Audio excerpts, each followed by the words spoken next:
আলমবাজার মঠ চতুর্দশ পর্ব। মাদ্রাজ খ্রিশ্চান কলেজের নাস্তিক অধ্যাপক সিঙ্গাড়া ভেলু মুদিয়ালিয়ার মাদ্রাজের সমুদ্র তীরে ছাত্রদের নিয়ে ধর্মবিরোধী স্লোগান দিতেন। স্বামীজির নাম শুনে একদিন দেখতে এলেন। মাদ্রাজের সমুদ্র তীরে বন্ধু মন্মথনাথ ভট্টাচার্যের বাড়িতে এক সন্ধ্যায় আগন্তুকদের সম্মুখে সঙ্গীত করার সময় স্বামীজি গভীর তন্ময়তায় ডুবে গেলেন। ধীরে ধীরে সেই অসীম স্তব্ধতা ভেঙে এক দিব্য ভাবে উদ্বুদ্ধ হয়ে স্বামীজি জানালেন, মাঝে মাঝে তার মধ্যে এক বিরাট শক্তি প্রবেশ করে এবং তার শরীরের অনুকণাতে প্রবিষ্ট হয়। সে সময় যদি কেউ তাকে স্পর্শ করে তবে তার জীবন আমূল পরিবর্তিত হয়ে যায়। হঠাৎ শ্রোতাদের মধ্য থেকে অধ্যাপক মুদালিয়ার এগিয়ে এসে স্বামীজির পা জড়িয়ে ধরলেন। স্বামীজি ভাবী শিষ্যকে শুধু বলেছিলেন, এ তুমি কি করলে? এতখানি ঝুঁকি নিলে কেন? এর পরিণাম থেকে তোমার অব্যাহতি নেই। তরুণ অধ্যাপকের মুখে তখন গভীর তৃপ্তির আলো। কি অনুভূতি হয়েছিল কাউকে বলেননি। শীঘ্রই সংসার ত্যাগ করলেন, স্ত্রী পুত্রাদি এবং অধ্যাপনা ছেড়ে দিলেন, সন্ন্যাসী জীবনযাপন শুরু করলেন। স্বামীজির বিশেষ স্নেহধন্য এই কৃষাঙ্গ অসাধারণ মানুষটি খুব কম খেতেন, তাই আদর করে স্বামীজি ডাকতেন কিডি, অর্থাৎ অল্পাহারী পাখি। এরপর স্বামীজি স্বদেশ প্রত্যাবর্তন করে আলমবাজার মঠে রয়েছেন। অধ্যাপক মুদালিয়ার আলমবাজার মঠে স্বামীজি আছেন এ খবর পেয়ে গুরু সান্নিধ্যে চলে এলেন আলমবাজার মঠে এবং নীরবে স্বামীজির সেবা করতে লাগলেন।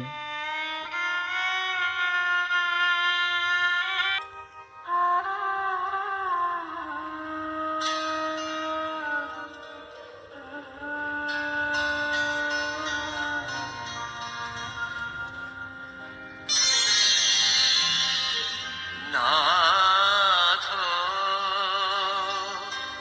তুমি সর্বস্ব আমার, প্রাণারাম সারাৎসা।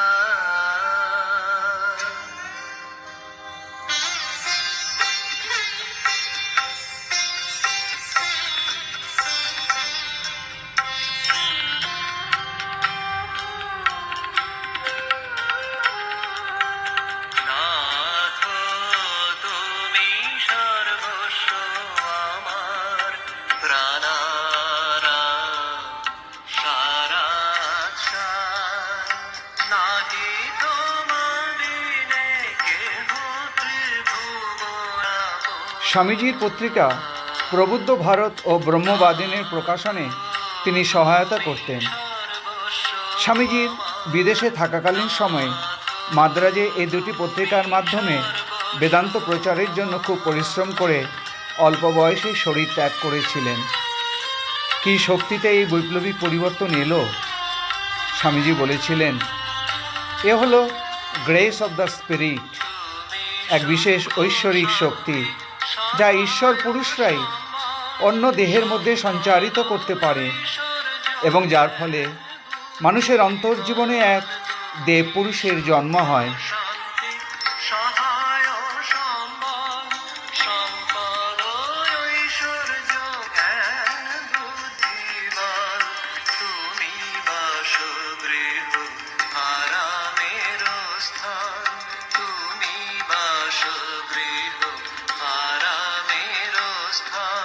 আলমবাজার মঠ পঞ্চদশ পর্ব। নরেন্দ্র ধ্যানসিদ্ধ পুরুষ। নরেন্দ্র অখণ্ডের ঘরের ঋষি বলতেন গুরু শ্রীরামকৃষ্ণ। নরেন্দ্র দেহবোধহীন সুখদেব তার নিজের চৈতন্য অখণ্ড চৈতন্যের সঙ্গে স্বাভাবিকভাবেই যুক্ত তাই বাল্যকাল থেকেই নরেন্দ্রের খেলা ছিল ধ্যান, অনন্ত ইন্দ্রিয়াতীত চিদানন্দ রূপের অনুভূতি। বহির্জগৎ থেকে এই রাজ্যে যখন তখন চলে যেতেন, আবার খেলার মতোই ফিরে আসতেন। এই নরেন্দ্রের অস্বাভাবিক রূপ দেখে ভগিনী দেবমাতা বলেছিলেন অনন্তের ঘরে ঋষি। একবার স্বামীজি চিদানন্দ রূপ শিবোহম আবৃত্তি করছেন।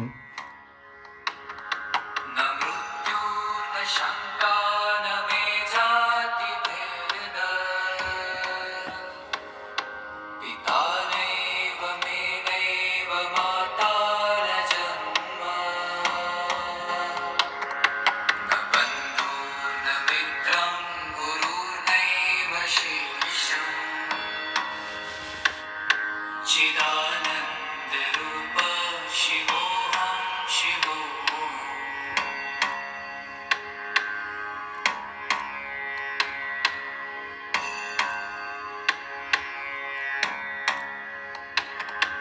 अहं निर्विकल्पो निराकाररूपो विभुत्वा च सर्वत्र सर्वेन्द्रियाणाम् चासङ्गतं नैव मुक्तिर्न मेय चिदानन्दरूप शिवोऽहं शिवोऽहम् স্বামীজি যখন চিদানন্দ রূপ শিবোহম আবৃত্তি করছেন খুব তন্ময় হয়ে, এমন সময় নাগমহাশয় এলেন। তিনি বললেন, আপনার সাধ্য কি যে একটি চুল সোজা করেন? তা বিশ্বব্রহ্মাণ্ড তো দূরের কথা। নরেন্দ্রের তীক্ষ্ণতর উত্তর এলো, আমি ইচ্ছা করলে চন্দ্র সূর্যের গতি রোধ হবে। আমার ইচ্ছায় এ বিরাট ব্রহ্মাণ্ড যন্ত্রবৎ পরিচালিত হচ্ছে। শ্রীরামকৃষ্ণ নাগমহাশয়কে নিশ্চিন্ত করার জন্য বললেন, কি জানো, ও খাপ খোলা তলোয়ার, ওর ও কথা শোভা পায়, তা নরেন ও কথা বলতে পারে। সেদিন নরেন্দ্রের মধ্যে শিবাবতারকে দর্শন করলেন নাগমহাশয়।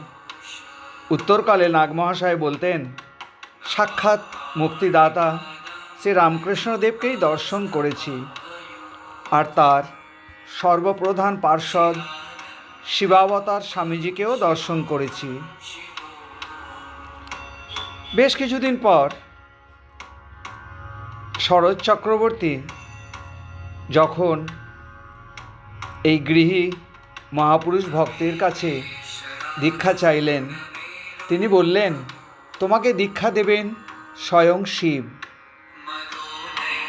অল্প কিছুদিন পরেই পশ্চিম দেশ বিজয় করে স্বামীজি ফিরলেন। ভাবী শিষ্য আলমবাজার মঠে এসেছেন গুরু দর্শনে। মঠে এসে দেখলেন তার গুরু শায়িত অবস্থায় আছেন, যেন শুয়ে আছেন মহাদেব স্বয়ং।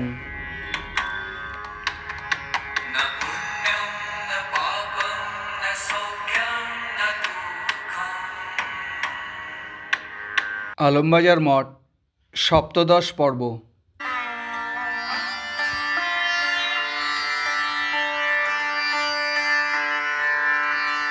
1894 সালের 19শে মার্চ যখন বিদেশ থেকে স্বামীজির প্রথম চিঠি আসে, তখন থেকে বিবেক শক্তির বন্যাতে উদ্বুদ্ধ এই আলমবাজার মঠ। স্বামীজি এই বিরাট রামকৃষ্ণ সেবাযজ্ঞে নরনারায়ণ, পতিত মানুষ ও অবহেলিত নারীর জাগরণে গুরুভাইদের আহ্বান করলেন। অনেকের মনেই এসব নতুন কার্যকলাপ সম্পর্কে সন্দেহ এসেছিল। বোধহয় নরেন্দ্র ঠাকুরকে পরিত্যাগ করে নিজস্ব নতুন পথ নিয়েছেন। গিরিশ ঘোষ এই সন্দেহ নিয়ে স্বামীজিকে চিঠি লেখেন। চিঠির উত্তর পেয়ে গিরিশবাবু গুরুভাইদের জানালেন, নরেন্দ্র শ্রীরামকৃষ্ণেরই আছেন, কোনো পরিবর্তন ঘটেনি। স্বামীজি প্রথম চিঠিতেই লিখলেন শশী মহারাজকে, এটি সকলকে বলো, সকলকে ডেকে জিজ্ঞেস করো, সকলে জেলাসি ত্যাগ করে এককাট্টা হয়ে থাকতে পারবে কি না। মহা হুঙ্কারের সঙ্গে কার্য আরম্ভ করে দাও, ভয় কি, কার সাধ্য বাধা দেয়। এই যুগে বেদান্তই হচ্ছে মহামন্ত্র। শরীরাভিমান ছেড়ে দাও, বলো অস্তি অস্তি, নাস্তি নাস্তি করে দেশটা গেল। সোহং সোহং, শিবোহম শিবোহম। নেই নেই বলে কুকুর বিড়াল হয়ে যাবি নাকি?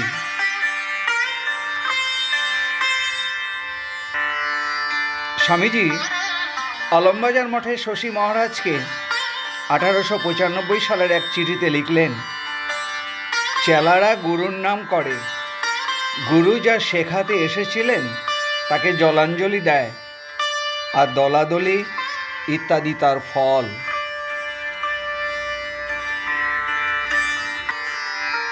এরপরে গুরু ভাইদের কাছে আলমবাজার মঠে স্বামীজি চিঠি লিখলেন, জানালেন কি করে ব্রাহ্মণ্য জাত্যাভিমান ভারতকে নিচে নামিয়েছে।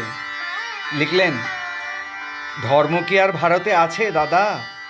জ্ঞানমার্গ, ভক্তিমার্গ, যোগমার্গ সব পলায়ন। এখন আছেন কেবল ছুত মার্গ, আমায় ছুঁয়ো না। দুনিয়া অপবিত্র, আমি পবিত্র। এই ছুত মার্গের গৌরবধারীদের সম্পর্কে লিখলেন, ওদের রান্নাঘর ঈশ্বর, শাস্ত্র ভাতের হাঁড়ি, আর শক্তির পরিচয় রাশি রাশি সন্তান উৎপাদন। আলমবাজার মঠ অষ্টাদশ পর্ব।